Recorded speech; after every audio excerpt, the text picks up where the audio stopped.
Bonjour Nicolas Bouzou. Bonjour Dimitri, bonjour Anissa, bonjour à tous. Bonjour Nicolas. Alors il y a désormais moins de 400 000 agriculteurs en France. On rappelle c'était 2,5 millions dans les années 60. Ouais. Mais vous nous dites, Nicolas, ce matin, que ces agriculteurs, ces survivants de la profession, à l'avenir, ils pourraient être aidés massivement par des robots. Ouais, j'en suis convaincu, ce sera peut-être le premier secteur à les utiliser massivement parce que l'agriculture française, c'est pas Martine à la ferme, c'est pas le rêve romantique de l'écologie radicale. Aujourd'hui déjà, l'agriculture française, ce sont déjà d'ailleurs des robots qui traient les animaux, par exemple, les tracteurs autopilotés, les technologies satellitaires pour la météo de précision, l'intelligence artificielle pour prévoir les maladies, l'utilisation de la génétique.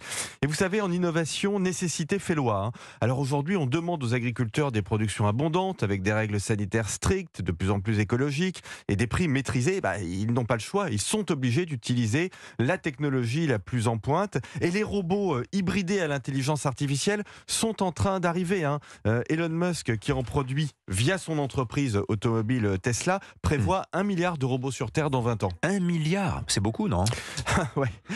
Vous connaissez Midjourney, c'est l'application d'intelligence artificielle générative d'images. Eh bien, son patron David Holtz prévoit lui aussi 1 milliard de robots terriens en 2040 et 100 milliards dispersés dans le système solaire en 2060 pour l'exploration ou pour le minage d'astéroïdes. Mais je reviens sur le robot Tesla d'Elon Musk. Il s'appelle Optimus, il a été présenté à la presse en 2021. Optimus comme le Transformer. Absolument. Musk a annoncé qu'à terme, le potentiel économique du robot pour Tesla était supérieur à celui des voitures. Le but, c'est que d'ici moins de 10 ans, Tesla puisse vendre à peu près $20 000 un robot qui fera à peu près tout, le ménage, le remplissage du lave-vaisselle. Je déteste, moi, le remplissage du lave-vaisselle. Je ne sais pas ce que vous en pensez.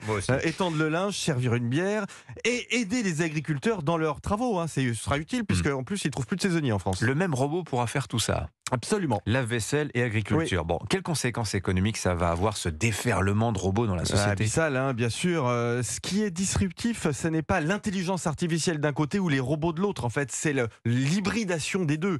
Alors j'entends souvent dire c'est terrible, cette super intelligence et ces robots, ça va nous prendre tout le travail. Mais c'est faux, c'est une très bonne nouvelle. Au contraire, quand vous recrutez quelqu'un, vous cherchez quelqu'un de nul ou quelqu'un de super? Quelqu'un de super. Les robots, c'est pareil. Les entreprises les plus compétitives, elles achèteront les meilleurs.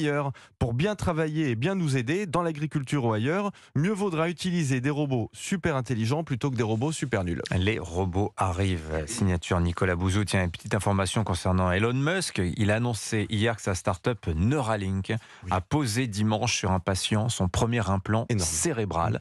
Et c'est une interface cerveau-machine pour parler à votre ordinateur. Merci beaucoup Nicolas. 7h22.